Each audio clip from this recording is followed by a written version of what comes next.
ये स्क्रीन नहीं ऑन होती। तजम्मल, तजम्मल, ये स्क्रीन नहीं ऑन होती। नहीं हो रही। देखो जरा क्या मसला है।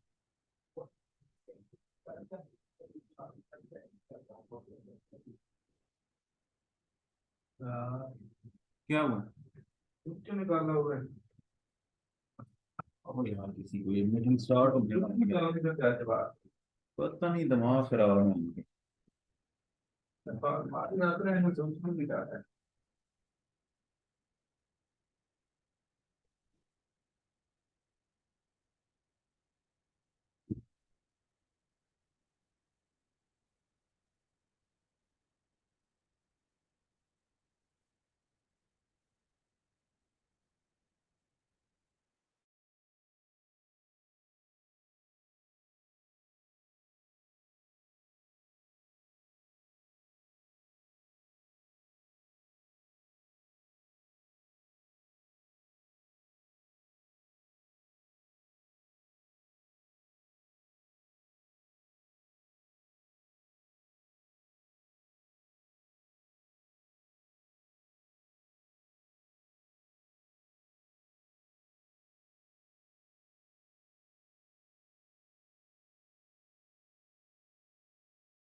अस्सलाम वालेकुम डॉक्टर याद साहब।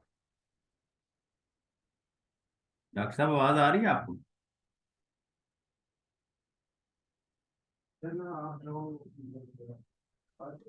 अस्सलाम वालेकुम जी। अस्सलाम वालेकुम डॉक्टर साहब। वालेकुम सलाम। आप मुझे सुन सकते हैं? डॉक्टर साहब आपकी आवाज नहीं आ रही।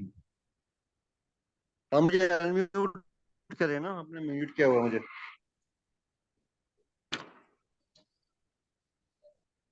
अस्सलाम वालेकुम मकसूद साहब।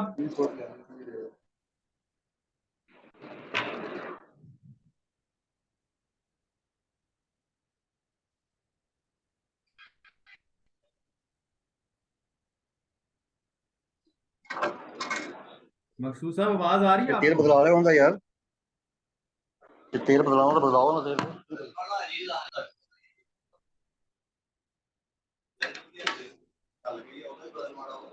अनम्यूट करें मकसूद साहब। जी अभी बोलिएगा प्लीज।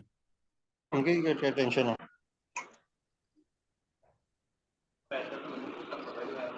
आ रही मेरी आवाज?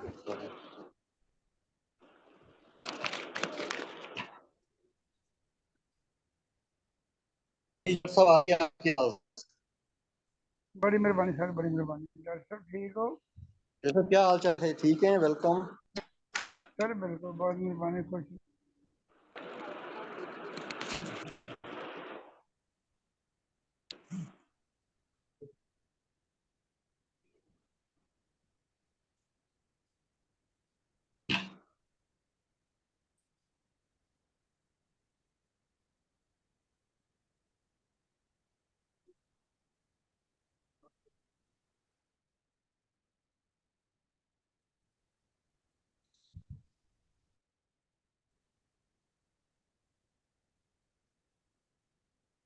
अस्सलाम वालेकुम। वालेकुम सलाम। जी जी अभी आ रही है, अभी जो साहब आपकी आवाज क्लियर है। बहुत मेहरबानी, बहुत मेहरबानी। जी थैंक यू। अस्सलाम वालेकुम डॉक्टर साहब। वालेकुम सलाम, कैसे हैं सर? ठीक हैं? शुक्र डॉक्टर साहब, आप खैरियत से हैं सर? जी, शुक्र।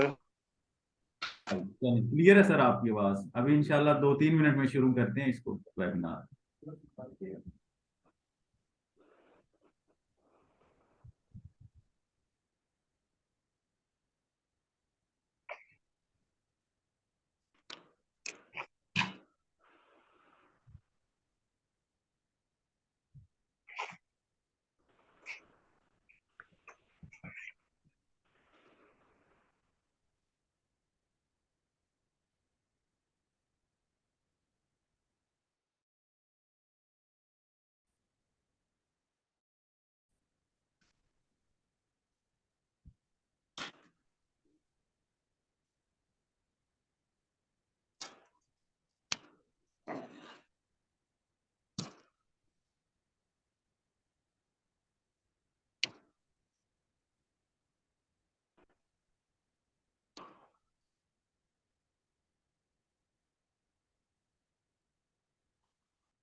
बिस्मिल्लाहिर्रहमानिर्रहीम। Pakistan horticulture development and export company की तरफ से मैं अपने तमाम पार्टिसिपेंट्स को वेलकम करता हूँ। होपफुली अभी काफ़ी ज़्यादा में ज्वाइन कर रहे हैं पार्टिसिपेंट्स, तो इंशाल्लाह ये स्ट्रेंथ अभी बढ़ती जाएगी, क्योंकि इसमें ग्रोअर्स भी हैं, एकेडेमिया है और हमारे प्रोसेसर्स भी इसको ज्वाइन करेंगे। तो इसमें सबसे पहले मैं थोड़ा सा अपने वेबिनार का बैकग्राउंड बता दूं कि सीईओ साहब जो PHDEC के अतर हुसैन कोकर साहब हैं, उनकी डायरेक्शंस में हमने जो मेजर क्रॉप्स हैं हमारी फ्रूट्स और वेजिटेबल्स की, उन पे वैल्यू एडिशन के वेबिनार्स को इनिशियली हमने स्टार्ट किया है कि इनकी फाइंडिंग्स पे फिर अगर हम कोई उस पर मजीद इंटरवेन करना चाहे PHDEC, तो उस पर फिर हमारी रिकमेंडेशन आपके लिए, आपकी रिकमेंडेशन हमारे लिए बहुत ही वैल्यूएबल होंगी। तो आज पोटैटो पे इसी सिलसिले का ये हमारा दूसरा वेबिनार है। इससे पहले हम सिट्रस पे एक वेबिनार कर चुके हुए हैं। आज पोटैटो पे वेबिनार किया गया है। पोटैटो की, जैसा कि आपको पता है कि प्रोडक्शन काफ़ी ज़्यादा है और ये पाकिस्तान की चौथी बड़ी क्रॉप है। वीट, राइस और कॉटन के बाद पोटैटो पाकिस्तान की चौथी बड़ी क्रॉप है, और इसकी जो प्रोडक्शन है वो 80 मेट्रिक टन सालाना है। इसी वजह से इस पे वैल्यू एडिशन की ज़रूरत है, क्योंकि इसकी काफ़ी ज़्यादा प्रोडक्शन है हमारे पास, एक्सेसिव हो जाता है ये सीज़न में। तो इस पे अगर वैल्यू एडिशन किया जाए तो उसके लिए फार्मर्स को भी अच्छा रेट मिलेगा और पाकिस्तान की इकॉनमी पे भी उसका अच्छा इफेक्ट आएगा। तो इसी पे आज ये वेबिनार रखा गया है। तो इस पे हमारे मेनली जो है वो 3 स्पीकर्स हैं। CEO PHDEC साहब एक और मीटिंग में बिजी हैं, वो आज मिनिस्ट्री ऑफ कॉमर्स में सेक्रेटरी साहब के साथ, होपफुली वो आखिर में हमें ज्वाइन करेंगे, तो इसीलिए हम इसको भी स्टार्ट कर रहे हैं।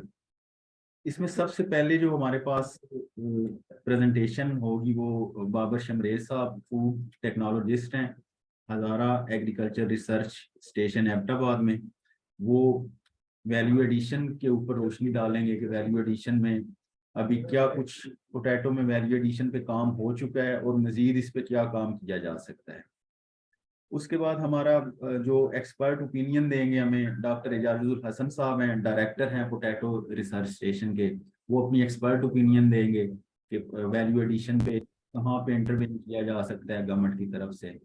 फिर हमारे कुछ फार्मर्स के, प्रोसेसर्स के इश्यूज हैं रिगार्डिंग वैल्यू एडिशन, कि उनकी वो जो पोटैटो की क्वालिटी है उसको कैसे मेंटेन रखना है, या उसको मेंटेन रखने के लिए कौन सा वैरायटी लगाई जाए जो वैल्यू एडिशन के लिए सूटेबल है, और उसमें PHDEC कहाँ पर इंटरवीन कर सकता है। इस पे हमने जो इनवाइट किया है, चौधरी मकसूद जट साहब हैं, वाइस प्रेसिडेंट हैं पोटैटो ग्रोअर्स कोऑपरेटिव सोसाइटी उगाड़ा के, वो इस पे रोशनी डालेंगे। सबसे पहले मैं शमरेज साहब को, बाबर शमरेज साहब को इनवाइट करता हूँ कि आप काइंडली अपनी प्रेजेंटेशन स्टार्ट कीजिए। जी बाबर साहब, इट्स ओवर टू यू।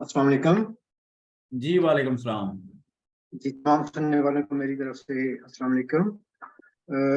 मैं PHDEC का इंतहाई मशकूर हूँ कि उन्होंने मुझे इस खास टॉपिक पे बोलने का मौका दिया। आलिया जो कि CEO साहब की निगरानी में उनकी टीम, जाफर साहब, जुल्करनैन साहब, दीगर टेक्निकल और नॉन टेक्निकल स्टाफ की जो हालिया बूस्ट करने के लिए वो इंतहाई काबिल सताइश है। तो सबसे पहले मैं अपना तारफ, मैंने जैसे कि जाफर साहब ने बताया कि मेरा नाम तुब्तादी है, मेरा नाम बाबर शमरेज है और मैं as a food technologist Hazara agriculture station के बाद में काम कर रही हूँ। मैं अपने अदारे का अगर तारफ करवाऊँ तो ये अदारा 1978 में पोटैटो रिसर्च सेंटर के नाम से इसका क़याम अमल में आया, और इसका जो बेसिक एम ही था वो पोटैटो पे research, tissue culture lab, greenhouse और फिर seed multiplication research farm Batakundi और डिजीज स्क्रीनिंग फार्म शनाज का क़याम अमल में आया। 2005 में पोटैटो रिसर्च सेंटर के मैंडेट को अपग्रेड किया गया और इसको हॉर्टिकल्चर एक्टिविटीज के साथ बूस्ट किया गया, और इसके साथ temperate fruit germ plasm units, tropical और सब ट्रॉपिकल जर्म प्लाज्म यूनिट्स भी जो है वो साथ अटैच किए गए, और फ्रूट्स एंड वेजिटेबल्स पे जो है वो पोटैटो के साथ जो दूसरी फ्रूट्स और वेजिटेबल्स है उन पे काम शुरू किया। और हमारा अदारा agriculture, ministry of agriculture Khyber Pakhtunkhwa के अंडर काम कर रहा है। और आज जो हमारा टॉपिक है, अब उसकी तरफ आते हैं कि जिसके लिए मुझे मौजूद किया गया है, वो है value addition in potatoes. Jafar साहब, मेरी स्क्रीन आपके साथ शेयर हो रही है? बाबर साहब आपकी स्क्रीन तो शेयर है लेकिन प्रेजेंटेशन नहीं आपकी विजिबल, प्रेजेंटेशन नजर नहीं आ रही।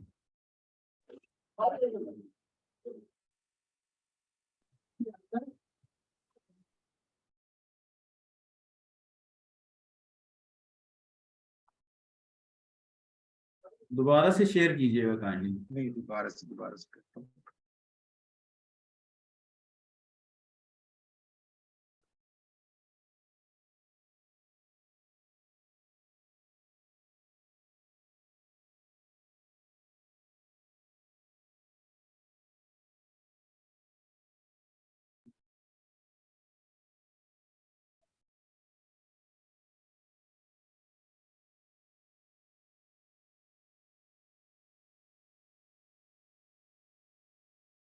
आप अपने पास सेटिंग में देखें, क्योंकि मेरे पास इसमें पास आ रहा है स्क्रीन शेयर में। कहीं से आपने वहाँ पे अपने पास से तो नहीं इसको किया हुआ, अलाउ किया हुआ है कि नहीं किया हुआ?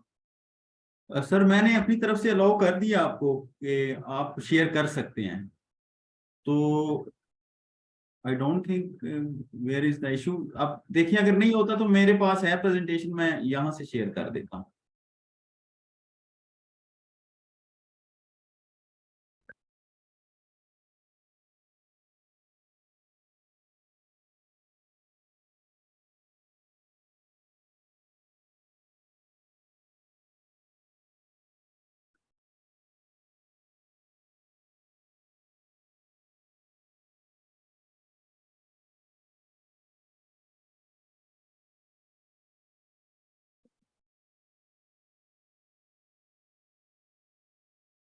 यहाँ पे रिज्यूम शेयर का इशू आ रहा है। जाफर साहब, आप वहां से अगर प्ले कर जी दे तो मैं भी। कर देता हूँ, मैं कर जी, देता हूँ। यहाँ से कुछ इशू आ रहा है कि no share. Problem, no problem.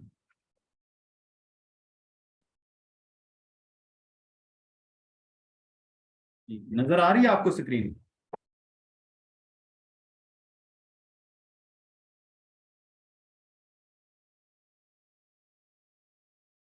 जी बिल्कुल बिल्कुल बिल्कुल। जी जी प्लीज।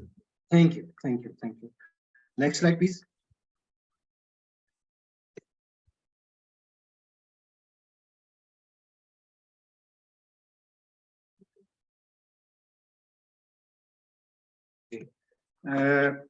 जैसे कि जाफर साहब ने इस तकरीब के आगाज में बताया कि हमारे पास या ओवरऑल द वर्ल्ड जो है वो फोर्थ मोस्ट प्रोडक्शन के लिहाज से ये हमारे पास फसल है, जो कि मेज, गंदम और राइस के बाद उगाई जाती है।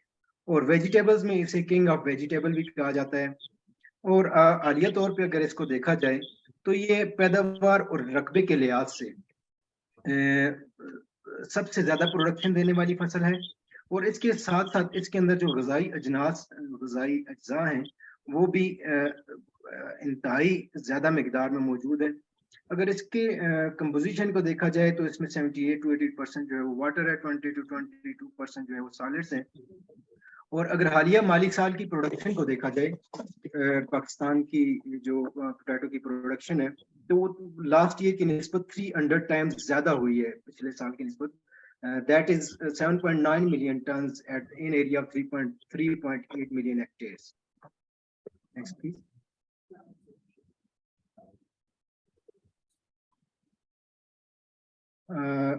ये ओवरऑल पोटैटो में जो कंपोनेंट्स पाए जाते हैं, vitamin C, proteins, fat, fibres, carbohydrates, calcium, potassium, phosphorus, iron और मुख्तलिफ, इनको अभी नेक्स्ट स्लाइड में मैं आपसे डिस्कस करता हूँ। Next please.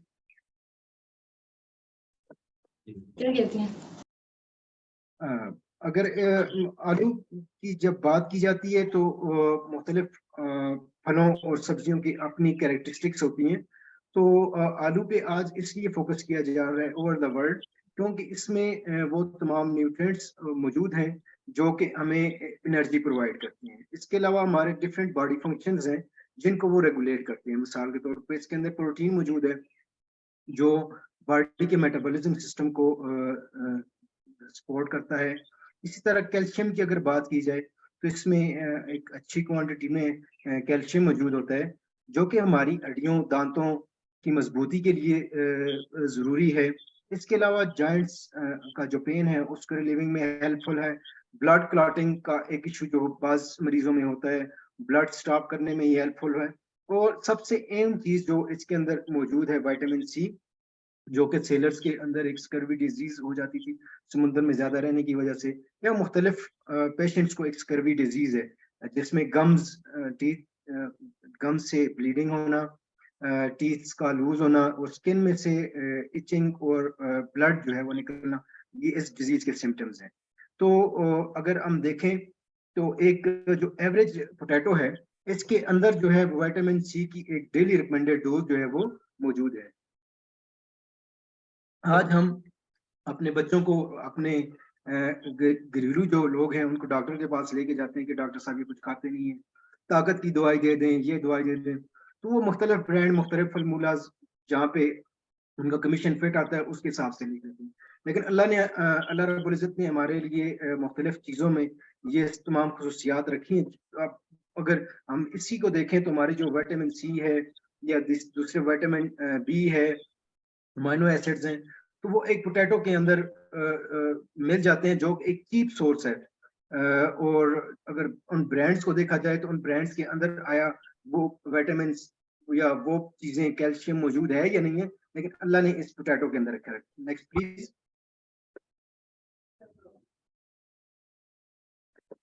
इसके अलावा इसके अंदर फाइबर मौजूद है जो कि हमारे डाइजेस्टिव सिस्टम को एक्टिवेट रखता है, हमारे निज़ाम हज़म को बेहतर करता है। इसके अलावा इसके अंदर कैरोटीनॉइड्स और एंथोसाइनिन्स हैं।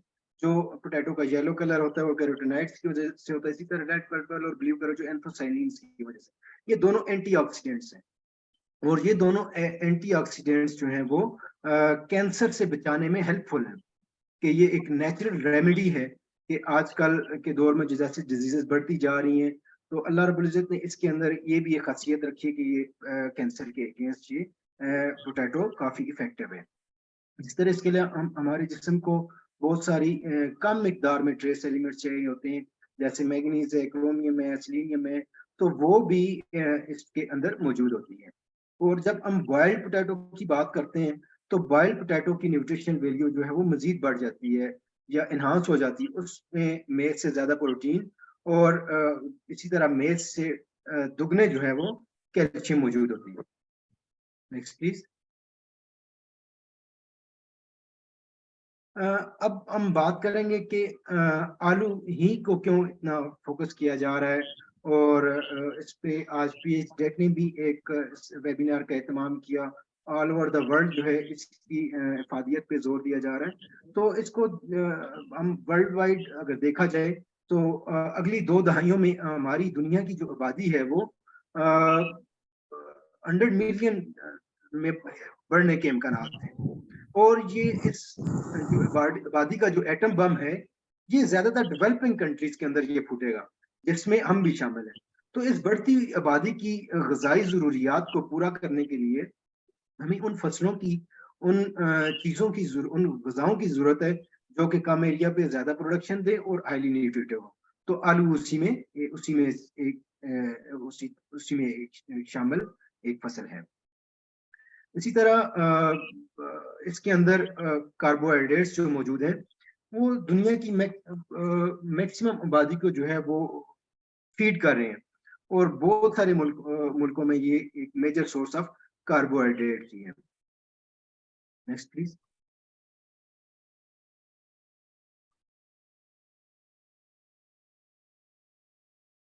अब हम बात करेंगे, जैसा कि आज का टॉपिक है वैल्यू एडिशन इन पोटैटो, तो पहले तो हमें ये समझने की जरूरत है कि वैल्यू एडिशन क्या है। यहाँ पे बहुत सारे ऑडियंस तो ऐसे हैं कि जिनको ये जो इस चीज से अच्छी तरह आगाह हैं कि ये क्या चीज है, लेकिन हो सकता है इसमें हमारे पास फार्मिंग कम्युनिटी न्यूली इन्वेस्टर्स सुन रहे हों या आने वाले वक्तों में PH टेक की वेबसाइट से इस मटेरियल को देखें और सुने, तो उनको पता हो कि ये क्या चीज़ है। तो किसी भी चीज़ की आप जब हैयत को, जब उसकी स्टेट को चेंज करते हैं अपने बेनिफिशियल पर्पस के लिए, फॉर एनी बेनिफिशियल पर्पस हो सकता है, वो आप उसकी न्यूट्रिशन वैल्यू को इंक्रीज कर रहे हो, गजाई इजाज को बढ़ा रहे हो, या आप उसकी वैल्यू एडेड कुछ और प्रोडक्ट्स बनाकर अपनी इनकम में इजाफा कर रहे हो, या आप उस ऐसी प्रोडक्ट्स बना रहे हो जो दूसरी प्रोडक्ट्स में उसको एज एडिटिव यूज करके आप उसकी गजाई अजनास को, उसकी इफादियत को बढ़ा रहे हो, तो वो वैल्यू एडिशन है। मिसाल के तौर पे हम फ्लोर जो है आटा जो बनाते हैं गंदम से, तो गंदम से आटा के बनने के अमल को हम वैल्यू एडिशन ऑफ व्हीट कह सकते हैं कि उसकी कदर में इजाफा हो गया। इसी तरह एप्पल है, एप्पल जैम है, एप्पल हमारे पास फ्रूट है, एप्पल से हम एप्पल लेदर, एप्पल जैम और एप्पल ड्रिंक, एप्पल स्क्वाशेस या एप्पल की कुछ भी चीजें उसकी बना रहे हैं, एप्पल ड्राई कर रहे हैं, स्लाइसेस ड्राई कर रहे हैं, तो हमारे पास एक वैल्यू एडेड प्रोडक्ट आ जाती है। और इस हैयत को चेंज करने को वैल्यू एडिशन कहते हैं। Next please.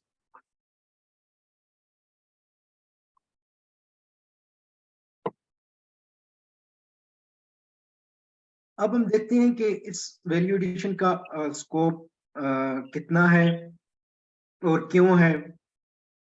तो अब हम देखें कि एग्रीकल्चर सेक्टर हम किताबों में पढ़ते सुनते आए हैं कि पाकिस्तान एक ज़रूरी मुल्क है और इसकी 60 to 70% जो पॉपुलेशन है वो डायरेक्टली या नॉन डायरेक्टली एग्रीकल्चर से रिलेटेड है, जो कि ये आदत शुमार अब तो कम हो चुके हैं, लेकिन हम कह सकते हैं कि हमारी अभी भी मैक्सिमम आबादी जो है वो एग्रीकल्चर से रिलेटेड है। तो वैल्यू एडिशन का अमल जो है वो ना सिर्फ एग्रीकल्चर सेक्टर को बूस्ट करता है, बल्कि किसी भी मुल्क की इकोनॉमी को बूस्ट करता है। और ये जो वैल्यू एडेड प्रोडक्ट्स होती हैं एग्रीकल्चर सेक्टर की, वो नेशनल और इंटरनेशनल मार्केट्स में आकर एग्रीकल्चर, हमारी जो देही एग्रीकल्चर है उसको बूस्ट करते हैं। इसके अलावा वैल्यू एडिशन एक सोर्स ऑफ एम्प्लॉयमेंट भी है जो कि हमारी यूथ को प्रोवाइड कर रहा है, क्योंकि हमारी मैक्सिमम आबादी में दिन ब दिन इजाफा हो रहा है और जो जॉब्स हैं वो दिन ब दिन वो ही हैं मुल्क की हालात की वजह से। लेकिन एग्रीकल्चर सेक्टर को बूस्ट कर रहा है, वैल्यू एडिशन से बूस्ट किया जा सकता है, और वैल्यू एडिशन हमारी आने वाली नस्लों को, हमारे मुल्क को जो है वो एम्प्लॉयमेंट जनरेट करके दे सकते हैं।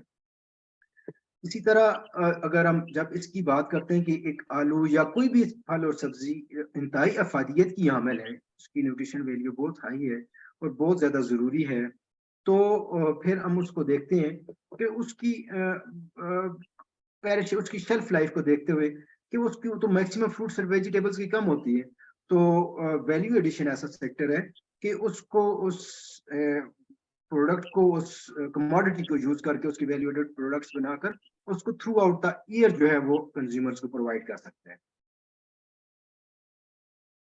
Next please. जी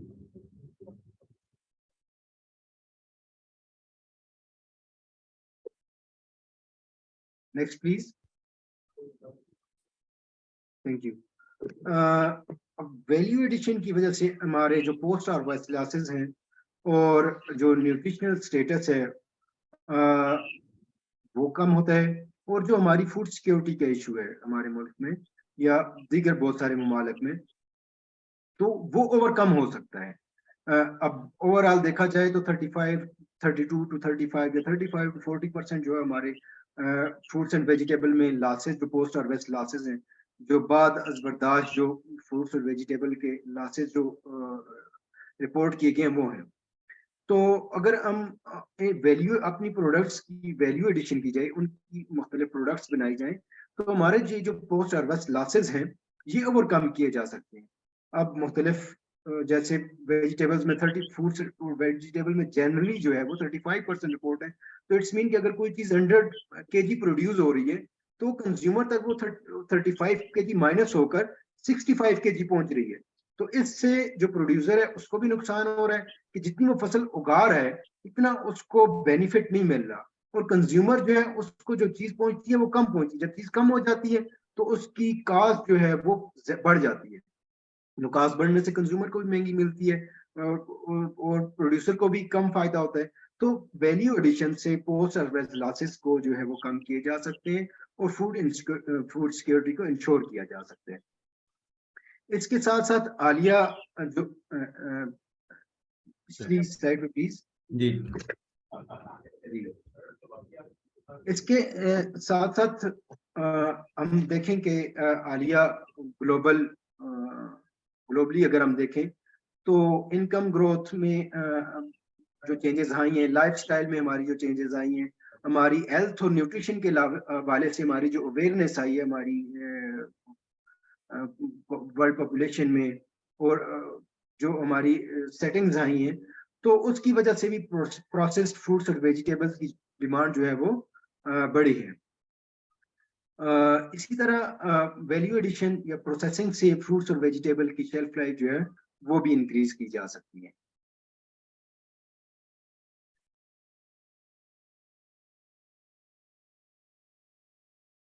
अब अगर हम पोटैटो की वैल्यू एडिशन की बात करें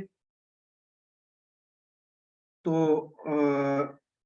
हम देखते हैं कि जैसे मैंने शुरू में बताया कि लास्ट ईयर की निस्बत पाकिस्तान में 300 टाइम्स प्लस मोर प्रोडक्शन हुई है।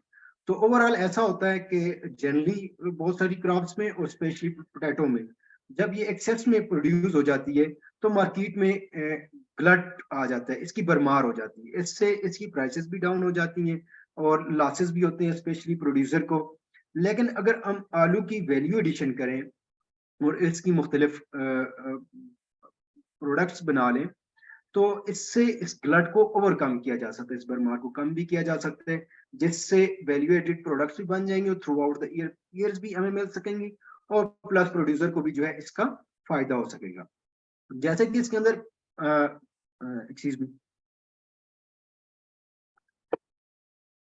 पानी की मिकदार काफी ज्यादा है, तो आलू एक पेरिशेबल कमोडिटी है, इसकी वजह से इसको नॉर्मल इन्वायरमेंट में ज्यादा टाइम तक स्टोर नहीं किया जा सकता।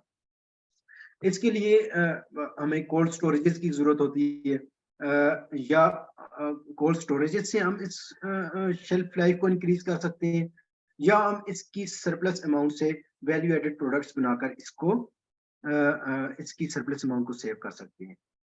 तो अब हमारे मुल्क के अंदर जो है कोल्ड स्टोरेज से एक तो उसकी कास्ट बढ़ जाती है और प्लस ये है कि हमारे पास एनर्जी सोर्सेज जो है वो इलेक्ट्रिसिटी शट डाउन है और मुख्तलिफ ऐसी चीजें कि जिसकी वजह से प्रोडक्ट की कास्ट भी बढ़ रही है और प्रॉपरली जो है वो मॉनिटर भी नहीं हो रहा, प्रॉपरली जो है उसकी स्टोरेज भी नहीं हो पा रही।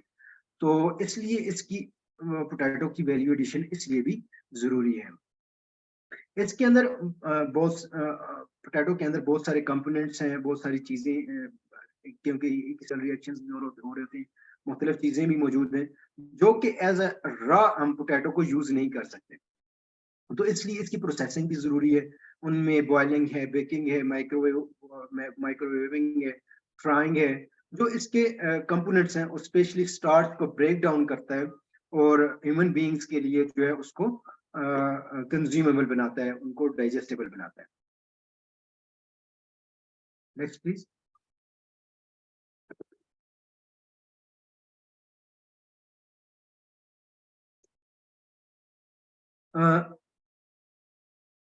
Previous please.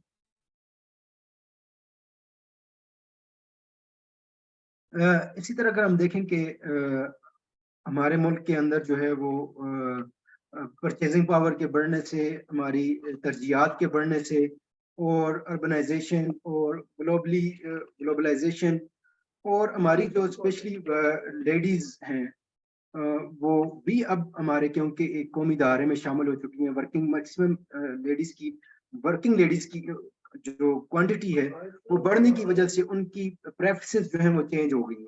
वो रेडी टू कुक प्रोडक्ट्स को जो है वो पसंद करती हैं या वो कन्वीनियंट होती हैं उससे, तो इसकी वजह से भी ऐसी वैल्यू एडेड प्रोडक्ट्स बनाना जरूरी हो गया है ताकि वो रेडी टू कुक हों। अब पोटैटो में जो लॉसेस रिपोर्टेड हैं वो 20 to 25% हैं, जिनको जो कि बहुत ज्यादा है। अब खुद अंदाजा लगाया जाए कि अगर 100 kg की प्रोडक्शन है 100 kg की, तो उसमें से जस्ट 75 to 80% हमारे पास एट द एंड रहती है। तो अगर वैल्यू एडिशन की जाए तो ये पोस्ट सर्विस लॉसेस भी ओवरकम हो सकते हैं, जिसकी वजह से हमारे प्रोड्यूसर को और कंज्यूमर को और फायदा हो सकता है, और एट द एंड जो है हमारे मुल्क को फायदा हो सकते हैं कि प्रोसेसिंग इंडस्ट्री को कम कीमत पे रॉ मटेरियल मिल जाएगा और हमारा किसान जो है वो खुशहाल हो जाएगा।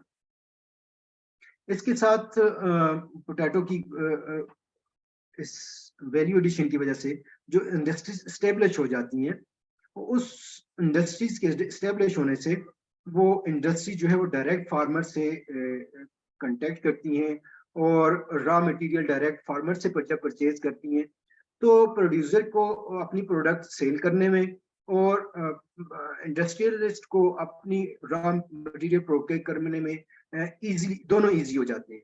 इसमें मिडल मैन का जो रोल है, आड़ती है और जो दूसरी मिडल के जो लोग हैं, उनका रोल खत्म हो जाता है। इससे हमारी इंडस्ट्री को जब कम कीमत पे या अच्छे रेट पे डायरेक्ट फार्मर से रॉ मटेरियल मिल जाता है, तो उसकी प्रोडक्शन कास्ट कम हो जाती है, जो कि कंज्यूमर को बेनिफिट होता है, जो कि एट द एंड सेल को बढ़ा देता है। और दूसरे एंड पे देखा जाए तो फार्मर को उसके अपने ही फार्म पे अच्छे रेट पे उसकी फसल निकल जाती है। Next please.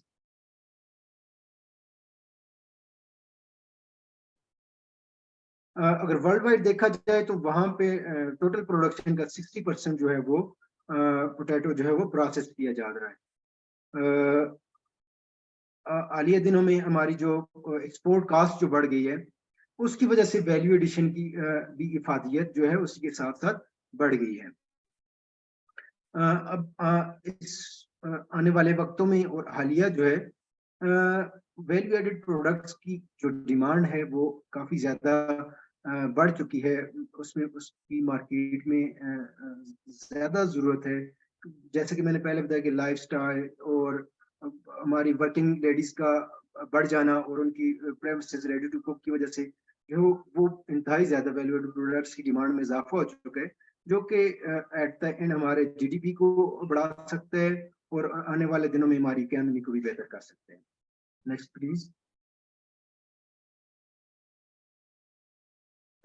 अब हम आलू की उन कैरेक्टरिस्टिक्स की बात करेंगे जो कि प्रोसेसर को चाहिए होती हैं।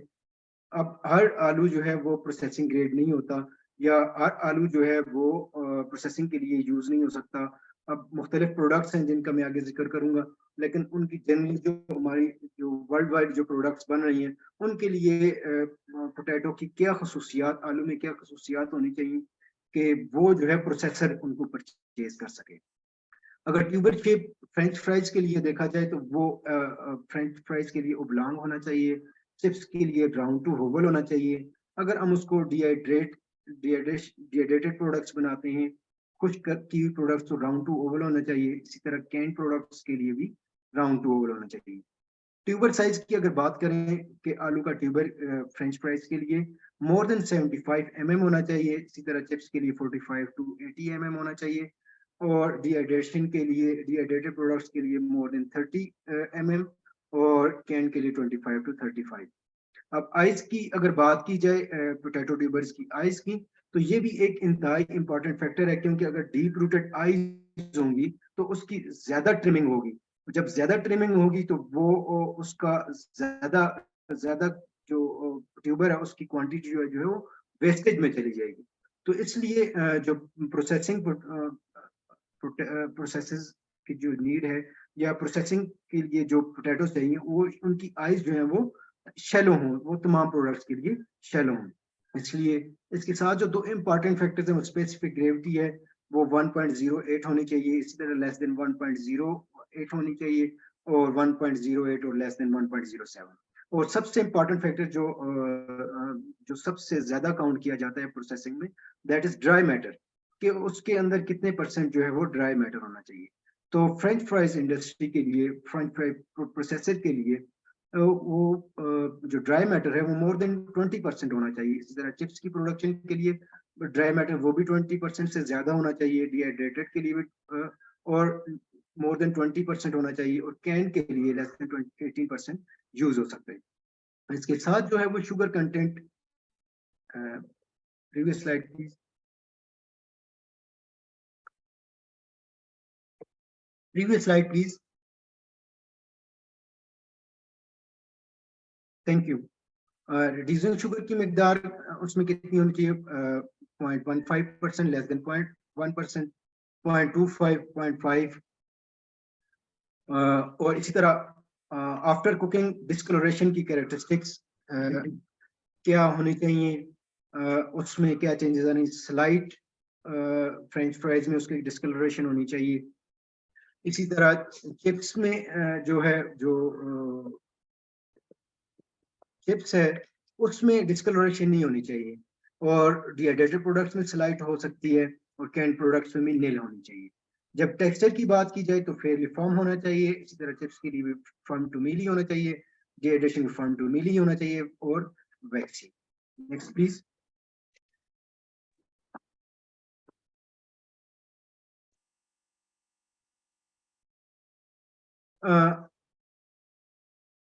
ये अब हम उन वैल्यू एडेड प्रोडक्ट्स की बात करेंगे कि पोटैटो की कौन सी वैल्यू एडेड प्रोडक्ट्स हैं, जो मैं हाइट से डाउन की तरफ जाऊंगा कि जो ज्यादा प्रोड्यूस हो रही हैं उससे कम और उससे कम की तरफ। इसमें जो टॉप पे जो सबसे ज्यादा प्रोड्यूस हो रही है, वो जिसकी डिमांड ज्यादा है, वो फ्रेंच फ्राइज है। ये बाहर से क्रिस्पी और अंदर से सॉफ्ट होती है, और इसके लिए जो ओब्लॉन्ग पोटैटोज, जैसे कि मैंने ओब्लॉन्ग पोटैटोज होने चाहिए, और ड्राई मैटर जो है वो 20% से ज्यादा होना चाहिए। अब हमारी जो फूड इंडस्ट्री है उसके अंदर बहुत सारा वेस्ट भी प्रोड्यूस हो रहा होता है, जिसको रिसाइकल किया जा सकता है या उससे डिफरेंट वैल्यू एडेड प्रोडक्ट्स बनाए जा सकते हैं। और जो हमारा आलू है, ये तकरीबन 85% जो है वो ह्यूमन कंज्यूमेबल है, 85%। तो अब इसकी जो फ्रेंच फ्राइज के प्रोडक्शन के दौरान या कोई भी प्रोडक्ट बनाने के दरमियान अगर हम उसकी पीलिंग कर रहे हैं, तो वो रिजेक्टेड जो पील हो जाती है, या जो रिजेक्टेड पोटैटोज हैं, उनसे animal feed as a by products बन सकती है। जो रिंजिंग और वॉशिंग के दौरान जो स्टार्च निकलता है, वो स्टार्च प्रोसेसर को दिया जा सकता है ताकि वो उससे स्टार्च एक्सट्रैक्ट कर लें। Next please.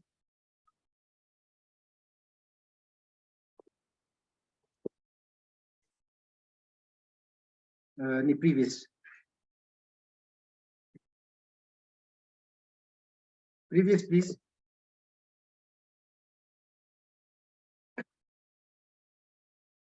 नेक्स्ट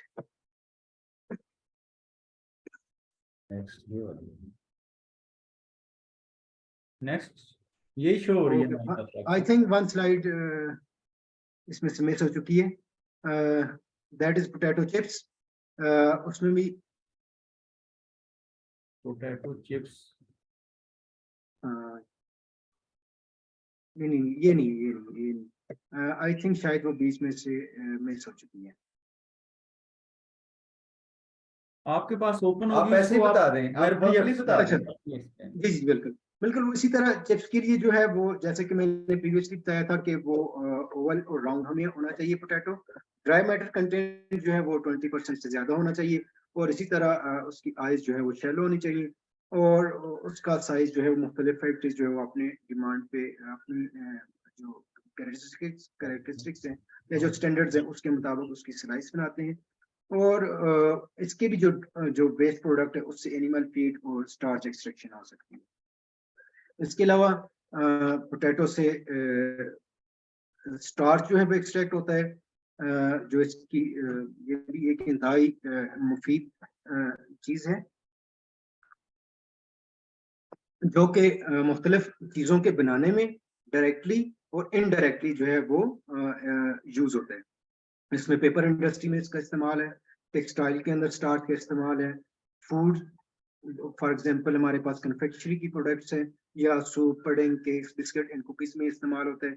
इसी तरह बायोडिग्रेडेबल पॉलीमर्स, फूड पैकेजिंग जैसे कि आजकल बायोडिग्रेडेबल मटेरियल यूज किया जाता है, हम प्लास्टिक को छोड़ के ऐसे पैकेजिंग मटेरियल की तरफ जा रहे हैं कि जो बायोडिग्रेडेबल हो, एनवायरनमेंट फ्रेंडली हो।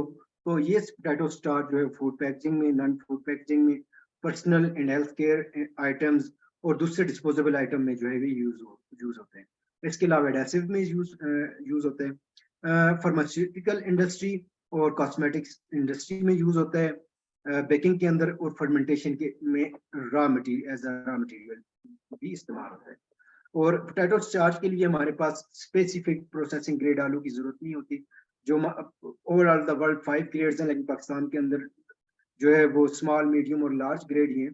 तो स्टार्च प्रोडक्शन के लिए हम लार्ज और मीडियम नहीं बल्कि हम all types of defected, substandard, misshapen potatoes can be used for starch recovery. हम उन potatoes को use कर सकते हैं। Next please.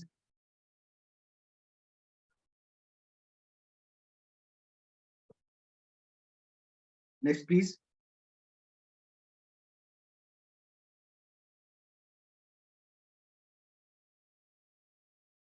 इसी तरह फ्रोजन प्रोडक्ट्स हैं, पोटैटो पैटीज है, डाइस्ड पोटैटोज है, मैश्ड और white potatoes, hash brown potatoes, potato puffs, au gratin potatoes, potato cakes etcetera. तो ये काफी प्रोडक्ट्स हैं, लेकिन हमारे अभी जो छोटे यूजर्स हैं जो बाय रेडी पे और मुख्तलिफ फास्ट फूड की जो शॉप्स हैं, वो ज्यादातर जो है वो फ्रोजन फ्रेंच फ्राइज यूज कर रहे हैं। पोटैटो की फ्रोजन प्रोडक्ट्स तो बहुत ज्यादा है, लेकिन पाकिस्तान के अंदर जो है वो फ्रोजन फ्रेंच फ्राइज जो है वो बहुत ज्यादा यूज हो रहे हैं। Next please. Next please. Thank you. Can potatoes में potatoes are can in several forms. As a whole potato भी कैन हो सकता है, slice, dice, strips and julienne, इनको एज कैनिंग की जा सकती है। Next please.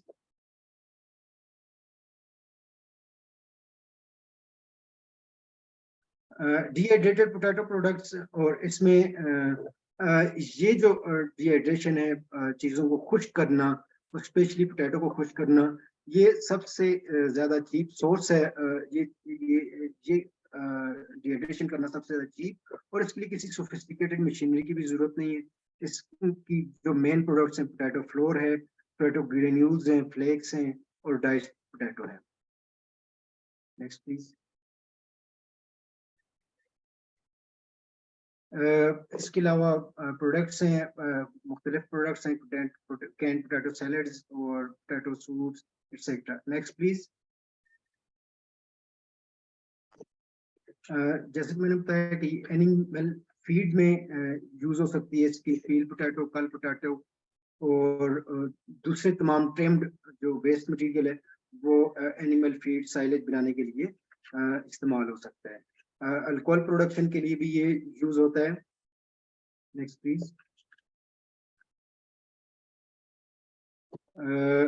अब मैं इस वेबिनार की अपनी प्रेजेंटेशन कंक्लूजन और रिकमेंडेशन की तरफ आऊँगा, क्योंकि यहाँ पे सुनने वालों में बहुत सारे policy makers, industry, general stakeholders, academia से रिसर्च साइंटिस्ट और बहुत सारे लोग मौजूद हैं। उनकी तवासत से मैं ये अपनी जो रिकमेंडेशंस हैं वो सामने रखना चाहता हूँ, ताकि कल को किसी पॉलिसी मेकिंग स्टेज पे कोई भी इनको प्रेजेंट कर सके जो कि हमारे लिए, हमारे मुल्क के लिए हेल्पफुल हो सकती है। इसमें सबसे पहले जो समझता हूँ कि हमारे प्रोड्यूसर और प्रोसेसर दोनों को फाइनेंशियली सपोर्ट किया जाए गवर्नमेंट की तरफ से, कि उसको इंटरेस्ट फ्री लोन्स दिए जाएं ताकि प्रोसेसर जो है वो अच्छी तरह फसल उगा सके। अपनी इनपुट्स में उसको सपोर्ट किया जाए, उससे प्रोसेसर को न्यू टेक्नोलॉजीज, इक्विपमेंट्स और प्रोडक्शन प्रोसेसिंग की दूसरे जो चीज़ें हैं उनको उनमें सपोर्ट की जाए और उनको लोन दिया जाए ताकि हमारी जो एग्रीकल्चर इंडस्ट्री है वो बूस्ट हो।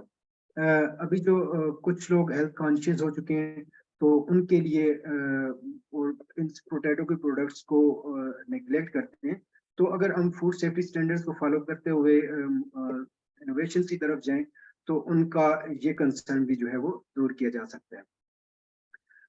इसी तरह जो रॉ मटेरियल है प्रोसेसिंग ग्रेड, उसकी हमारे मुल्क में अंदर कमी है, जिसके लिए हमारे रिसर्च ऑर्गेनाइजेशन को एग्रीकल्चर एक्सटेंशन और मुख्तलिफ अदारों को उसके लिए भी काम करना चाहिए।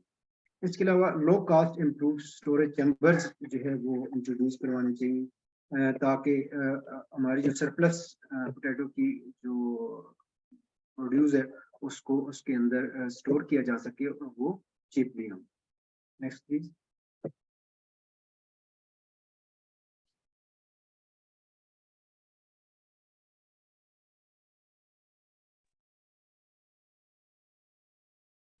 इसी तरह प्रोडक्ट्स की डेवलपमेंट में डाइवर्सिफिकेशन होनी चाहिए क्योंकि हमारी मैक्सिमम आबादी जो है वो लो इनकम लेवल से ताल्लुक रखती है। तो अगर प्रोडक्शन कॉस्ट या उसकी जो सेल प्राइस है वो कम होगी और उसको कम रखा जाएगा, उसको लोगों के जो परचेज पावर उसके अंदर रखा जाएगा, तो उसकी उससे उस प्रोसेसिंग इंडस्ट्री की सेल ज्यादा होगी और उसकी जो है सर्वाइवल जो है वो यकीनी होगा। इसके अलावा रिसर्च साइंटिस्ट जो है वो नावल वैरायटीज जिनमें जो प्रोसेसिंग के लिए डिजायरेबल जिन ऐसी वैरायटीज की तरफ उन्हें आना चाहिए थ्रू ब्रीडिंग या किसी भी दूसरे जरिए से, जो वैरायटीज जो प्रोसेसिंग के लिए डिजायरेबल हैं, अर्ली मैच्योरिंग हों, टेम्परेचर सेंसिटिव हों, रेजिस्टेंस टू कोल्ड हों और उनमें स्वीटनिंग ना हो, और ऐसी प्रोसेसिंग वैरायटीज को जो है वो एवेल्युएट किया जाए। और जो आजकल कॉस्ट ऑफ प्रोडक्शन, इंपोर्ट्स की जो कॉस्ट ऑफ प्रोडक्शन है बहुत ज़्यादा है, उसमें जो है वो सब्सिडी और ऐसी चीज़ें प्रोसेस फार्मर्स को देनी चाहिए ताकि वो ज़्यादा से ज़्यादा प्रोड्यूस दे सकें। इसके अलावा मैं समझता हूँ कि जो पोटैटो रिसर्च इंस्टीट्यूट हैं, ऑर्गेनाइजेशंस हैं, उनके पास इतनी फंडिंग नहीं है, उनके पास लिमिटेड रिसोर्सेज हैं, लेकिन वो बहुत ज़्यादा काम कर रहे हैं। तो इसी तरह इन अदारों को भी जो है वो वेल इक्विप्ड किया जाए ताकि वो अच्छी रिसर्च और बेहतर रिसर्च जो है वो कर सकें, ताकि अच्छी हमारे पास पोटैटो की वैरायटीज़ हैं, आया वो टेबल पोटैटो के लिए हों या प्रोसेसिंग के लिए हों। तो इन अदारों को जो पोटैटो से डायरेक्टली रिलेटेड हैं उनको भी जो है वेल इक्विप्ड किया जाए। और एट द एंड जो है वो हमारे पास प्रोसेसिंग की बहुत बड़ी इंडस्ट्री की एक खला मौजूद है जिसे ओवरकम किया जा सकता है। एक और सजेशन मेरी यहाँ पे जो मैं यहाँ पे नहीं लिख सका लेकिन मेरे माइंड में आई है कि जो पोटैटो के ग्रोइंग एरियाज हैं वहाँ पे पोटैटो रिप्रेजेंटेटिव होने चाहिए, district level DRP, district representative for potato होने चाहिए। वो DRPs प्रोसेसर्स को, इन्वेस्टर्स को वो गाइडलाइंस दें, वो फार्मर्स कम्युनिटी को टाइमली जो है वो उनको गाइड करें, उनकी फसल के बारे में, उनकी बीमारियों की तदारक के हवाले से या फर्दर प्रोसेसिंग के हवाले से उनको गाइड करें। Thank you so much for listening. जी बहुत शुक्रिया डॉक्टर बाबर साहब, आपने बड़े तफसील के साथ वैल्यू एडिशन की इम्पोर्टेंस, उसका स्कोप, वैल्यू एडेड प्रोडक्ट्स और उसके बाद आपने रिकमेंडेशंस भी दी हैं जो कि वेल टेकन है। PHDEC ने उनको टेकअप कर लिया। इंशाल्लाह उस पर हम आपकी जो रिकमेंडेशंस हैं उस पर डिस्कस करके अपने मैनेजमेंट के साथ उस पर हम इंशाल्लाह काम शुरू करेंगे। अभी क्वेश्चन आंसर का जो सेशन है वो आखिर में होगा हमारा। अभी मैं जो है वो इनवाइट करता हूँ चौधरी मकसूद जट साहब को कि वो जो फार्मर्स कम्युनिटी है उनके अगर कुछ इश्यूज हैं रिगार्डिंग वैल्यू एडिशन तो वो डिस्कस करेंगे। जी चोई साहब, it's over to you sir. बहुत मेहरबानी। मैं शुक्रिया अदा करता हूँ Pakistan horticulture development export company का, इन्होंने आलू की वैल्यू एडिशन पर, वैल्यू एडिड पर ये खूबसूरत सेमिनार रखा जिसमें खासे यूनिवर्सिटी के प्रोफेसर भी आए और CO साहब की बहुत दिलचस्पी है कि काफ़ी दिनों से मैं देख रहा हूँ कि मुख्तलिफ फसलात में आपने बहुत ज़्यादा दिलचस्पी ली। ये मैं नुमाइंदगी करता हूँ पोटैटो ग्रोथ कोऑपरेटिव सोसाइटी की, और ये 79 से हमारी सोसाइटी जो है आलू फ्रूट सब्जी पर काम कर रही है। हमारी ये सोसाइटी गैर सियासी, गैर मुनाफा बख्श और मुल्क की पहली ज़राई तंजीम है। आलू की काश्त, मार्केटिंग, प्रोसेसिंग, एक्सपोर्ट, या ये कह सकते हैं कि A to Z आलू पर हम काम करते हैं। और हमारी एक्सपोर्ट की कोशिशों से मुल्क को ज़र मुबादला आता है। Potato research institute, potato core area, पुकारा को पोटैटो एक्सपोर्ट हब ये बनवाने में हमारा अहम किरदार है। आलू सर जो है वो पहाड़ों की बुलंदियों से ये तलाश हुआ था, ये दरियाफ्त हुआ था अचानक, और इस वक्त 100 से ज़्यादा मुल्कों में काश्त भी हो रहा है।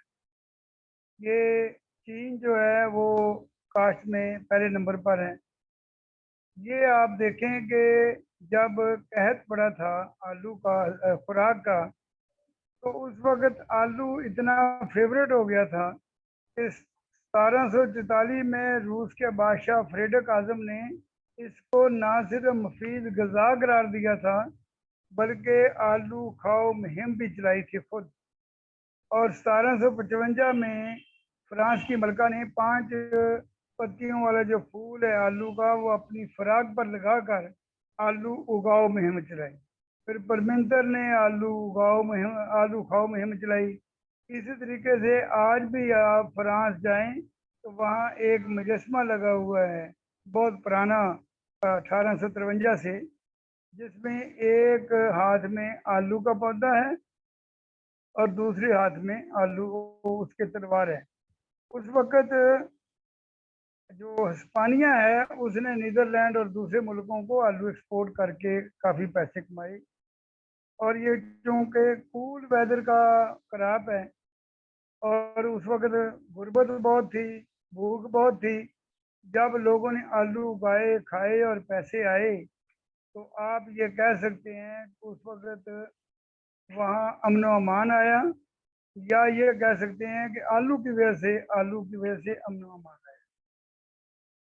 सर आलू के जो क्योंकि महंगी फसल है आलू की, और उसमें अखराजात भी बहुत हैं, स्टेक होल्डर्स को भी मसाइल बहुत हैं। तो काफ़ी बहुत अच्छी प्रेजेंटेशन हमारे प्रोफेसर साहब ने दी है, तो मैं भी कोशिश करूँगा कि उनमें कुछ चीज़ें अपने काट दूँ और कुछ मैं बता दूँ कि वैल्यू एडेड की बहुत अच्छी तारीफ की है कि मुनाफा के लिए या गाहक के स्पुर्द करने से पहले रॉ मटेरियल में जो भी बेहतरी लाई जाए वो वैल्यू एडेड है।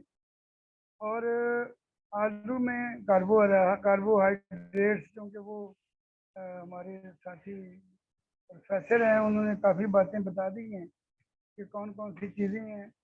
मैं अब वैल्यू एडेड इंडस्ट्री की बात या जो हमारे मसाइल हैं काश्तकारों के, वो बात करता हूँ। सर ये जो स्टार्च और बड़े बड़े जो प्लांट हैं फिंगर चिप्स के, क्रिप्स के, पाउडर के, ये हैं बड़े बड़े। आपने बहुत दिलचस्पी ली है, आप ये मेहरबानी करें कि वे ये फिंगर चिप्स के अलावा भी बहुत चीज़ें हैं जो वैल्यू एडेड हो सकती हैं।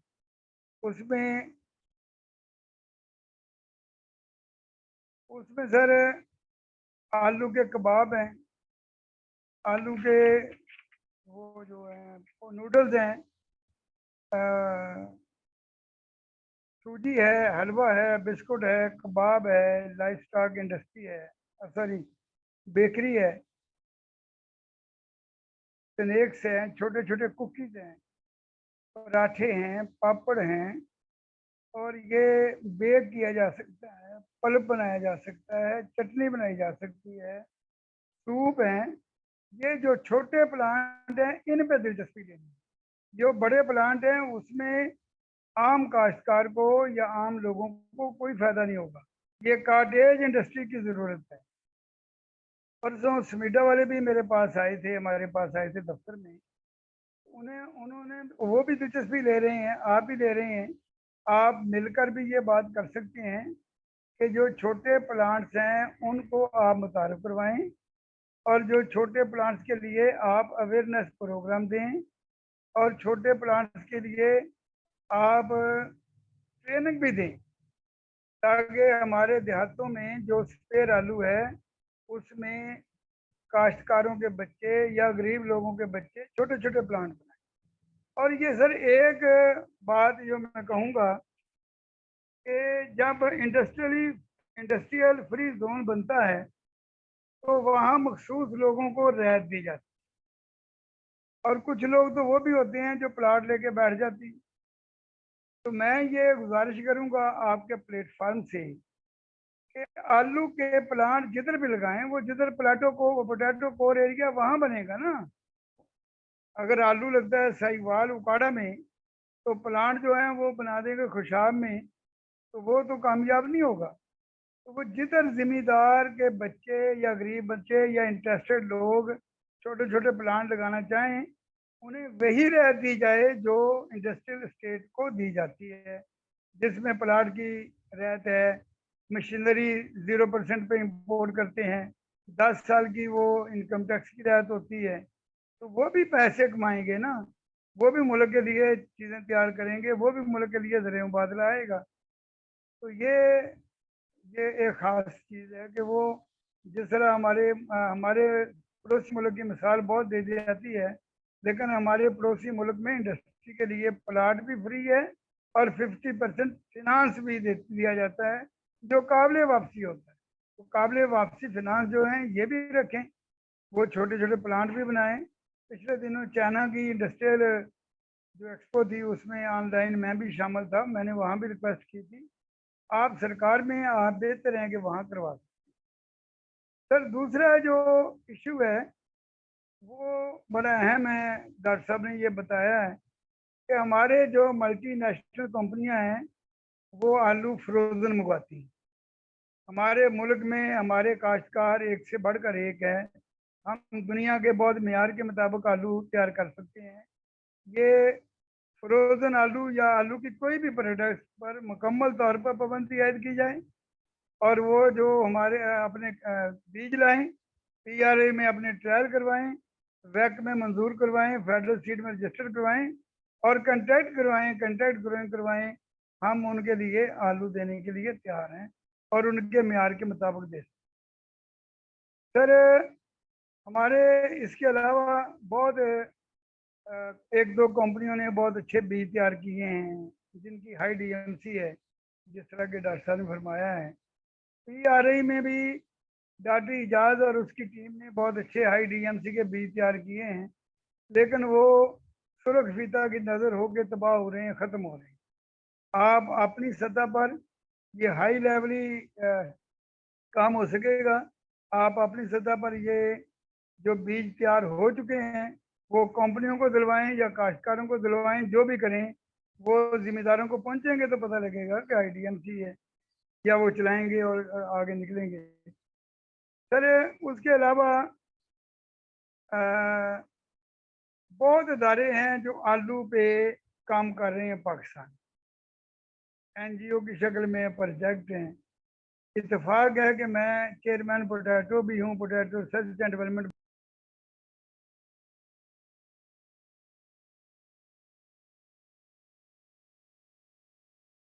तो सब यू आर म्यूटेड, आप म्यूट हो गया, काइंडली अनम्यूट कीजिएगा।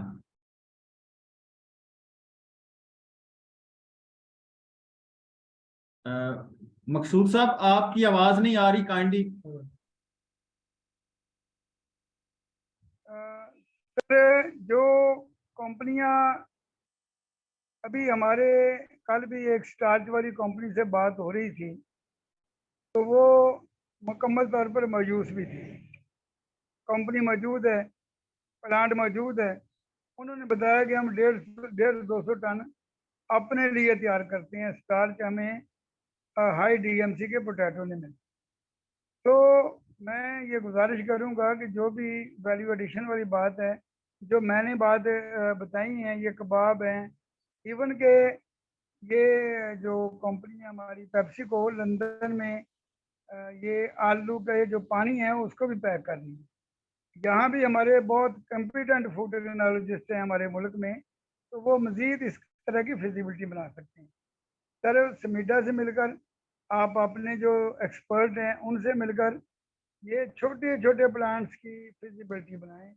अगर ये अरबों की प्लांट की फिजिबिलिटी बनेगी तो कामयाब नहीं। और उसमें ये बैंक जो हैं वो भी एक्टिव हैं, वो भी थोड़े सूद पर दे सकते हैं लोन। बाकी सर मैं आखिरी एक बात करूंगा छोटी सी, कि आज सरकार का जो भी महकमा, उसमें आप भी शामिल हैं, समीडा भी शामिल होगा, जब भी ये कल्टीवेटेड एरिया या वहाँ की प्रोड्यूस लिखते हैं वो बिल्कुल गलत लिखते हैं। ये हमारी प्रोड्यूस 8 मिलियन टन नहीं है। आपने तो वैसे भी 80 मैट्रिक टन कह दिया। हमारी प्रोड्यूस बहुत आगे है।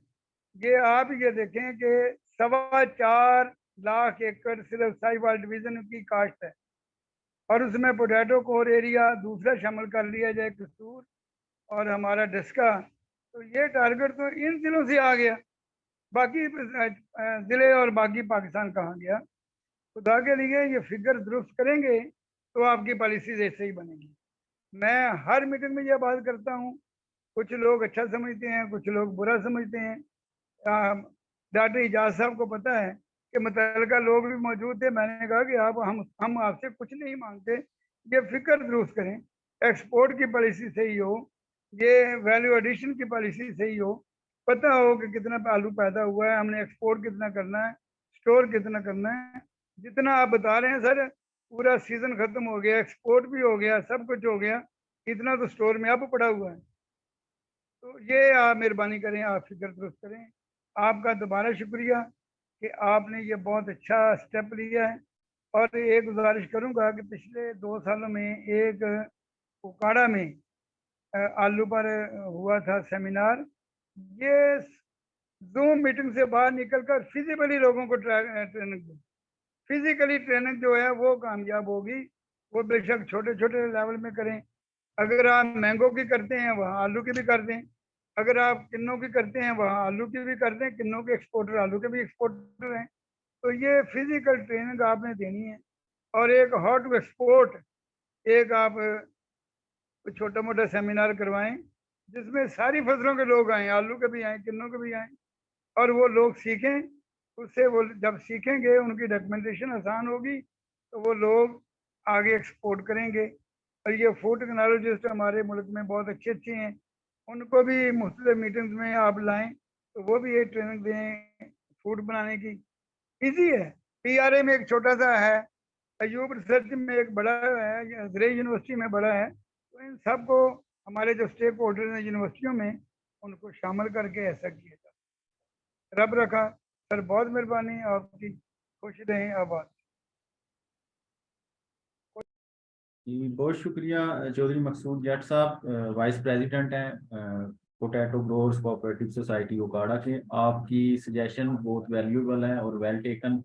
इनको इंशाल्लाह आपने जैसे जैसे चीज़ें बताई हैं उनको पुटअप करके हम मिनट्स पे या जो भी सीईओ साहब के साथ मैनेजमेंट के साथ उस पर फॉलो अप लेंगे।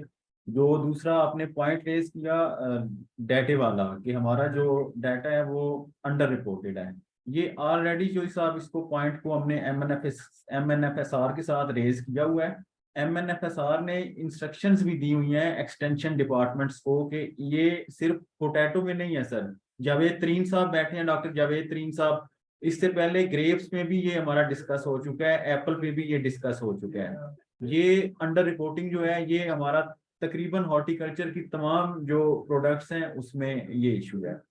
तो एक्सटेंशन वालों को जब MNFSR ने अप्रोच किया तो दे सेड कि हमारे पास ह्यूमन रिसोर्स का इशू है, हम उस पे काम कर रहे हैं। जैसे ही हमारा ह्यूमन रिसोर्स का इशू सॉल्व होगा तो हम इसको दोबारा से अपना जो सैम्पलिंग है या दोबारा से विजिट्स करके फार्मर्स के, उसको हम इस इशू को रिजॉल्व करेंगे। It will take some time, तो इंशाल्लाह ये रिजॉल्व हो जाएगा चौधरी साहब। हम इसके फॉलो अप में है, क्योंकि आपसे ज्यादा हमारे लिए ये ज्यादा इशू है, क्योंकि पॉलिसीज जो जो भी फॉर्मुलेट होनी होती हैं, बननी होती हैं, उसके लिए मेन चीज होता है डाटा हमारे पास। जब तक डाटा एक्यूरेट नहीं होगा तो उसके अकॉर्डिंगली हम कोई पॉलिसी नहीं बना सकते। तो गुड पॉइंट। सेकंडली, आपने जो छोटे प्लांट्स की बात की, ये भी आपकी बहुत अच्छी सजेशन है। तो इसको भी इंशाल्लाह हम जो है वो करेंगे, टेकअप करेंगे और कोशिश करेंगे कि ट्रेनिंग्स की जाए फार्मर्स की, कि वो अपना प्लांट छोटा खुद लगा सके। थर्डली, जो आपकी फील्ड एक्टिविटी की बात है, हमारा ऑलरेडी प्लान्ड है चोई साहब एक सेमिनार, इसमें सितंबर में या जुलाई में प्री सीजन सेमिनार होगा इस पे, पोटैटो पे। ओकाड़ा या साहिवाल आपसे कंसल्ट करके हम वेन्यू फाइनल कर लेंगे, जिसमें गुड एग्रीकल्चर प्रैक्टिसेस पे बात होगी, फार्मर्स के लिए वैरायटीज पे बात होगी कि कौन सी वैरायटी सूटेबल है किस एरिया के लिए। तो वो ऑलरेडी हमारे वर्क प्लान का पार्ट है। इंशाल्लाह वो जुलाई एंड में या सितंबर में हम करेंगे प्री सीजन सेमिनार। इसी तरह फिर एक हमारा मिड ऑफ द सीजन भी एक सेमिनार होगा, वो गुड एग्रीकल्चर प्रैक्टिसेस पे ही होगा वो। फिर एक तीसरा सेमिनार होगा हमारा पोस्ट हार्वेस्ट मैनेजमेंट पे, जब किसान अपनी फसल को वाइंड अप करता है तो उसमें फिर उनको किन चीजों का ख्याल रखना है, उसमें वो चीज डिस्कस की जाएगी। आपके तीनों पॉइंट्स वेल टेकन सर। तो अभी क्योंकि टाइम थोड़ा कम है, तो मैं जो हमारे थर्ड एक्सपर्ट ओपिनियन के लिए डॉक्टर इजाज साहब को हमने इनवाइट किया है, तो मैं डॉक्टर इजाज साहब को इनवाइट करूंगा कि सर प्लीज आप अपना जो है वो एक्सपर्ट ओपिनियन इस वैल्यू एडिशन पे दीजिएगा। डॉक्टर इजाज साहब।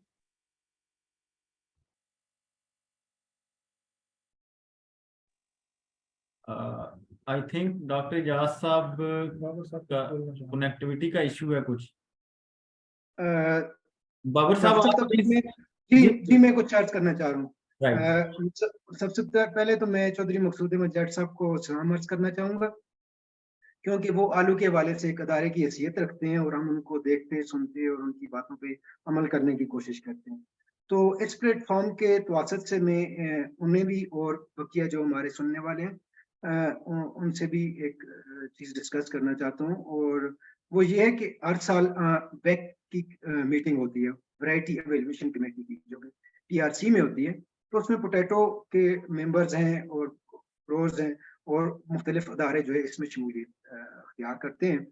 तो हर साल पाकिस्तान 30 से 40 तक वैरायटीज एवेलुएट होने के लिए बाहर से आती है। तो उन वैरायटीज के मुख्तलिफ पैरामीटर्स हैं एवेल्युएशन के। उन्हीं वैरायटीज के अंदर अगर हम प्रोसेसिंग ग्रेड को सर्च आउट करने के लिए, जो प्रोसेसिंग क्वालिटीज हैं पोटैटो की, उन पैरामीटर्स को भी अगर हम उनमें शामिल कर लें कि इन पैरामीटर्स को भी चेक कर लिया जाए साथ, तो उन 30-40 वैरायटीज की एवेल्युएशन के दौरान हमें उनमें ये भी पता चल जाएगा कि इनमें से कौन सी वैरायटी अदर कैरेक्टरिस्टिक्स के साथ प्रोसेसिंग के लिए कौन सी अच्छी है।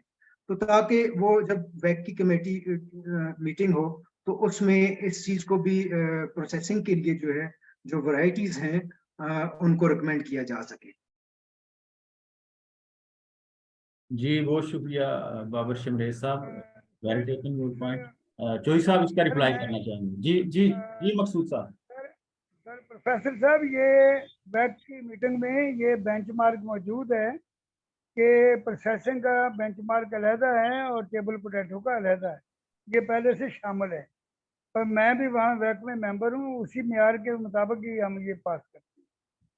थैंक यू आपका सर। आइडिया बहुत अच्छा है। थैंक आपका यू बहुत शुक्रिया, आपका बहुत शुक्रिया। Thank you. बहुत जी अच्छा बहुत आइडिया शुक्रिया आपका, चोई साहब। लेकिन ये शामिल है। जी thank you so much. Doctor Javed Tareen sahab कुछ सवाल करना चाह रहे हैं। डॉक्टर साहब। तो यहाँ से देखना के सामने आ गई।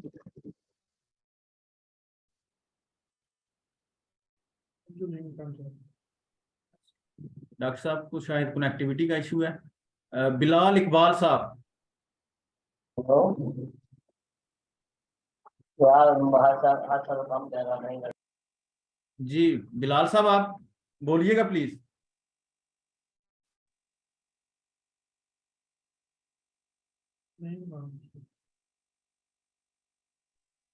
फिलहाल हमारे हाजी ग्राम साहब बहुत एक्टिव बंदे ज्वाइन करके बैठे हैं, उनसे पूछ रहे हैं। अब्दुल रहीम खान साहब बहुत एक्टिव हैं। जी अब्दुल रहीम साहब, आवाज आ रही है आपको? Thank you sir.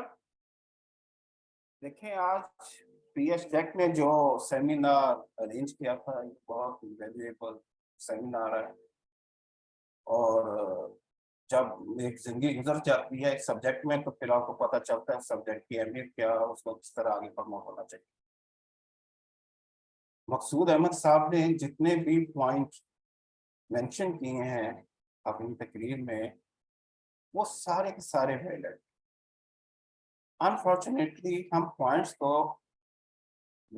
उसकी वैल्यू देखने की बजाय हम उससे क्रिटिसाइज करते हैं। क्रिटिसाइज करना चाहिए, लेकिन इन द गुड सेंस कि हमें उससे कोई प्रोडक्टिविटी मिल सके। आज का जो सेमिनार था उसमें हमने वैल्यू एडिशन ऑफ पोटैटो को डिस्कस किया। बाबर साहब ने बहुत अच्छी तरह हर चीज को एक्सप्लेन किया। लेकिन ये फॉर्चुनेट है या अनफॉर्चुनेट कि पाकिस्तान में जितनी वैरायटीज ग्रो हो रही हैं, हमारे पास किसी वैरायटी का कंप्लीट एनालिसिस नहीं है। हम डिपेंड करते हैं इंटरनेशनली एनालिसिस जो हुए हैं। मैं खुद भी वही करता हूँ, मैं नहीं कि मैं वो नहीं करता, मैं भी वही करता हूँ, क्योंकि मेरे पास सोर्सेज नहीं है कि मैं देख पाऊँ कि मेरे पोटैटो के ड्राई मैटर्स कितने हैं, उसकी रेंज कितनी होनी चाहिए। मोर और लेस ये कोई चीज नहीं है, हमें विद इन दी रेंज अपनी चीज को देखना होगा। हमारे जो वैल्यू एडिशन है, जिस तरह मकसूद साहब ने बताया, स्टार्च वाकई एक बहुत अच्छा प्रोडक्ट है पोटैटो का। जितना हम पोटैटो अपना जाया कर देते हैं गोली की शक्ल में, कट की शक्ल में, ब्रूज की शक्ल में, हम सारे के सारे उसको पोटैटो स्टार्च में कन्वर्ट कर सकते हैं। वो जो यूनिट लगा है, अगर आप में से किसी को यूनिट को विजिट करने के इत्तेफाक हुआ हो, तो आप बहुत बेहतर जानते हैं कि वो यूनिट की परफॉर्मेंस किस तरह बढ़ाई जाती है। जब तक हम एक प्रॉपरली प्रोफेशनल बंदे को वहां अपॉइंट नहीं करते, जिसकी टेक्निकल समझ बूझ भी हो फूड साइंसेस के साथ, जिसकी इंजीनियरिंग के साथ भी समझ भी, तो फिर आप एक वैल्यू एड प्रोडक्ट बना लेंगे। लेडी रोजिटा जब इसको चाहिए थी पेप्सी को, पेप्सी कलाम तक गई और मैं इनके साथ कलाम तक गया। तो इन लोगों ने जब कमर्शियली किसी चीज की वैल्यू बन जाती है, तो लोग उससे ग्रो करना शुरू कर देते हैं। हमारी अंडरस्टैंडिंग जिस तरह मसूद साहब ने कहा कि हम करोड़ों के अरबों के प्लांट नहीं लगा सकते, हम स्मॉल इंडस्ट्री पे लगा सकते हैं। हमारे पोटैटो की बहुत सारी प्रोडक्ट हैं जो हम बना सकते हैं। हमें इनोवेशन की अप्रोच में काम करना चाहिए।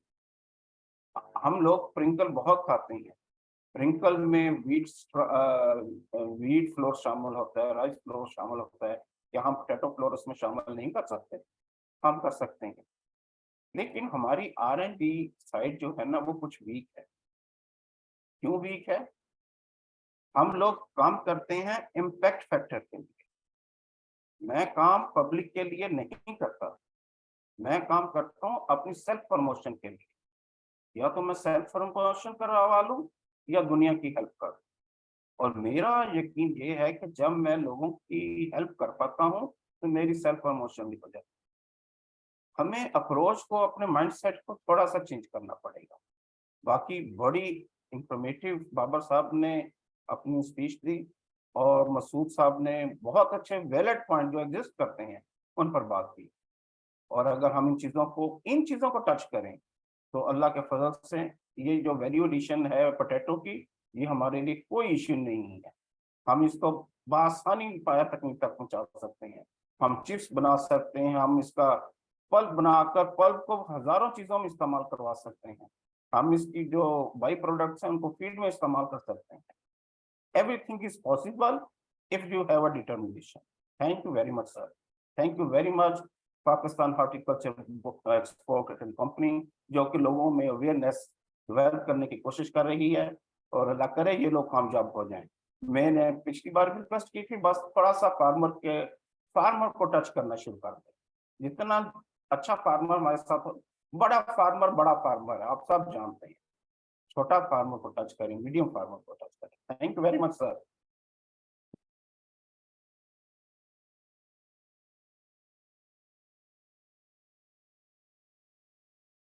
जी thank you so much Abdul Rahim sahab, आपने बड़ी अच्छी बातें की हैं और आपकी खिदमत में मैं थोड़ा सा गुजारिश करता चलूँ कि पीएच डेक ने अभी जो अपना रिवाइवल में एक्टिविटीज़ जो कुछ पीछे पास्ट में की हैं, 20 के करीब एक्टिविटीज़ की हैं अदर देन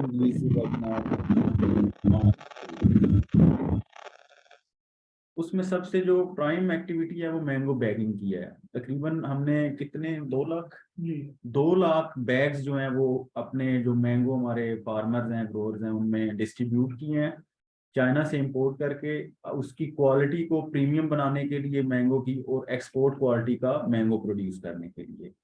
पहली एक्टिविटी हमारी जो हुई थी वो हैदराबाद सिंध में हुई थी, जहाँ पे हमने तकरीबन 1 लाख बैग डिस्ट्रीब्यूट किया था फार्मर्स के अंदर। उससे अब ये होगा कि जो बैग है उससे आम की क्वालिटी एक तो अच्छी रहेगी, उस पे जो इंसेक्ट और पेस्ट डिजीजेज आती हैं, जो बीमारियां आती हैं, उनसे आम हमारा महफूज रहेगा। और ये एक्टिविटी फर्स्ट टाइम इनिशिएट की गई है और ये पीएच डेक ने इसको इनिशिएट किया है। सेकंड एक्टिविटी हमने लास्ट वीक में की है, इसी वीक में की है मुल्तान के अंदर।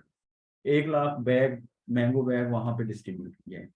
तो ये इंशाल्लाह अभी स्टार्ट है, फ्यूचर में हम इससे भी अच्छे पायलट प्रोजेक्ट्स लेके आएंगे।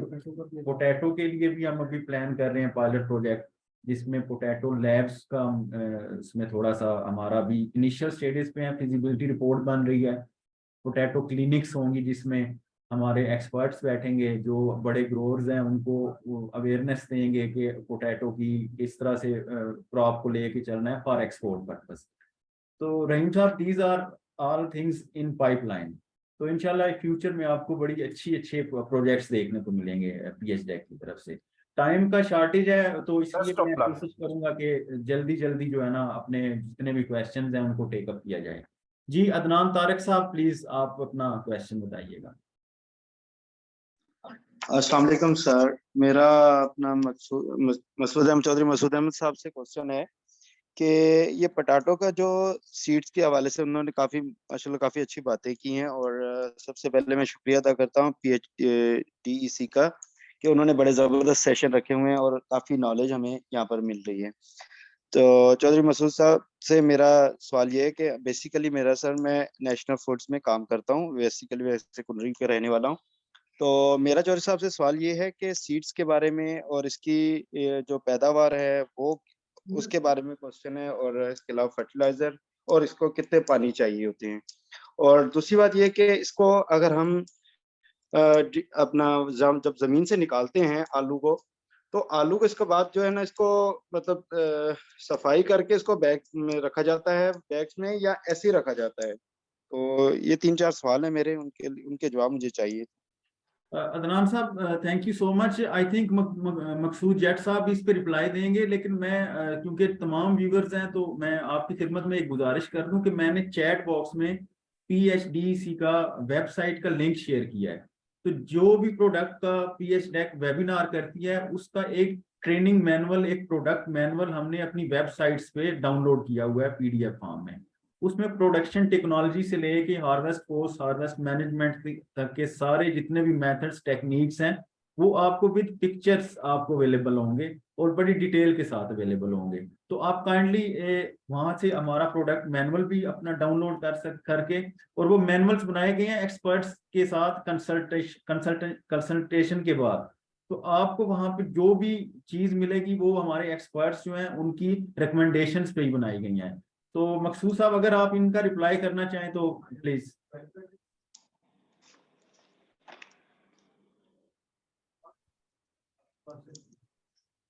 अनम्यूट कीजिएगा। जी जी में